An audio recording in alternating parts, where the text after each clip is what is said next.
நீண்ட காலத்திற்கு முன்பு இப்ராஹிம் அலைஹிஸ்ஸலாம் என்ற ஞானமும் அன்பும் கொண்ட ஒரு தீர்க்கதரிசி வாழ்ந்தார்.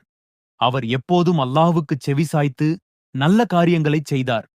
ஒரு நாள் இரவு இப்ராஹிம் நபிக்கு ஒரு விசித்திரமான மற்றும் சக்தி வாய்ந்த கனவு வந்தது. தனது கனவில் அல்லாஹ் அவரை தனது அன்பான மகன் இஸ்மாயில் அலைஹிஸ்ஸலாம் அவர்களை பலியிடுமாறு கேட்பதாக இருந்தது. இப்ராஹிம் நபி தனது மகனை மிகவும் நேசித்தார். ஆனால் அல்லாஹ்விடமிருந்து வரும் கனவுகள் சிறப்பு செய்திகள் என்று அவருக்குத் தெரியும். ஆகவே அவர் தனது மகனிடம் சென்று, என் அன்பான மகனே, உன்னை பலியிட வேண்டும் என்று நான் ஒரு கனவு கண்டேன். நீ என்ன நினைக்கிறாய் என்று கேட்டார். தைரியசாலியான இஸ்மாயில் அலைஹிஸ்ஸலாம் அவர்கள் தனது தந்தையை பார்த்து, தந்தையே, அல்லாஹ் கட்டளையிட்டால் நீங்கள் அவ்வாறே செய்யுங்கள்.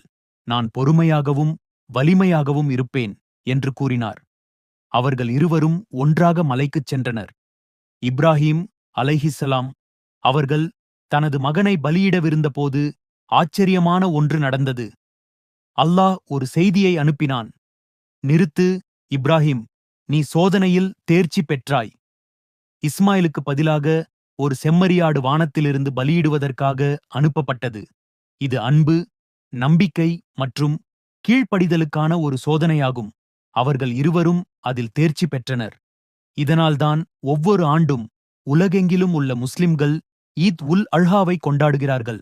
இந்த சிறப்பு நாளில் இப்ராஹிம் நபி மற்றும் இஸ்மாயில் நபி ஆகியோரின் மகத்தான தியாகத்தை நாம் நினைவில் கொள்கிறோம்.